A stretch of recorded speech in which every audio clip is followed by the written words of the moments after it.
मजदक जो है वो असल में बरबीना का साबका शौहर था। बारान जब ड्राइवर की जिम्मेदारियां निभाते हुए रिमशा को हॉस्पिटल से घर वापस ला रहा था तो वो रास्ते में बरबीना के साथ पश्तो में अपने और उसके माजी के बारे में बात कर रहा था, जो कि सारी बातें रिमशा ने रिकॉर्ड कर ली थी। अगरचे ये दोनों की बातें पश्तो में थी, लेकिन उसके बावजूद भी घर वालों पर यह राज खुल जाएगा कि किस तरह से बारान और बरबीना कभी एक दूसरे के निकाह में थे। गफ्फार जो कि अभी तक बरबीना को नहीं बुला पाया और बरबीना पर गंदी नजरें रखे हुए है, जब उसको बारान और बरबीना के रिश्ते के बारे में इल्म होगा तो वो पूरी कोशिश करेगा कि बरबीना को वो बदकिरदार साबित कर सके। गफ्फार चाहता है कि किसी भी तरह से बरबीना और हाजी मुश्ताक की तलाक हो जाए। हालांकि वो माजी में हाजी मुश्ताक से माफ़ी मांगते हुए बरबीना को अपनी बहन मान चुका है, लेकिन उसके बावजूद भी वो इतना बेगैरत है कि वो बरबीना के पास जाकर उसको ये कन्विंस करने की कोशिश करेगा कि वो किसी न किसी तरह से हाजी मुश्ताक से अपनी जान छुड़वा ले। वो बरबीना को हाजी मुश्ताक की उम्र और उसकी सेहत के बारे में ताने देगा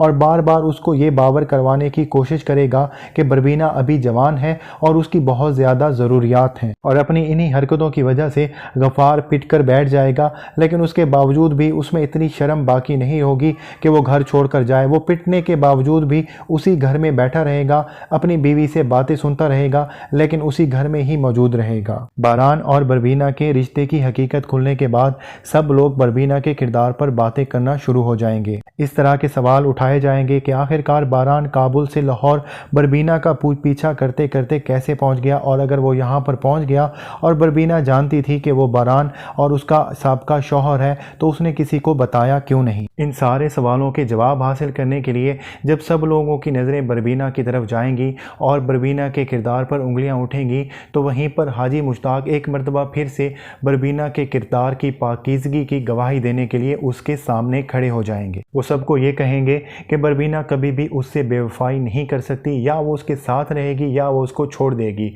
वो बीच का रास्ता कभी भी इख्तियार नहीं करेगी। लेकिन कयूम की मौत के बाद बहुत कुछ तब्दील हो चुका है। आयशा ये समझती है कि उसके बाप की मौत की जिम्मेदार बरबीना और कहीं न कहीं हाजी मुश्ताक हैं। हाजी मुश्ताक को जल्द ही घर वालों के रवैये और आयशा की बातों से ये एहसास हो जाएगा कि घर में अब उस तरह से उसकी इज्जत नहीं की जा रही जिस तरह से पहले की जा रही थी। और इन सारी बातों की वजह से हाजी मुश्ताक ये सोचने पर मजबूर हो जाएंगे कि जहाँ पर अगर उसकी और उसकी बेबी की इज्जत ना हो तो क्या उसे उस घर में रहना चाहिए या वो घर छोड़कर चला जाए। तो इस तरह से कयूम की मौत के बाद बरबीना के साथ साथ हाजी मुश्ताक की मुश्किलात में भी बहुत ज़्यादा इजाफा हो चुका है, और गफ्फार की हरकतों और हालात की तंगी की वजह से इन दोनों के लिए जो ऑप्शंस हैं वो बहुत ही महदूद होते जा रहे हैं। लेकिन उसके बावजूद भी फ़िलहाल ऐसा ही लग रहा है कि बरबीना और हाजी मुश्ताक एक दूसरे का साथ नहीं छोड़ने वाले। तो नाजरीन, ये थी आज की वीडियो। अगर आपको हमारी वीडियो अच्छी लगी हो तो हमारी वीडियो को ज़रूर लाइक कीजिएगा और हमारे चैनल को ज़रूर सब्सक्राइब कीजिएगा।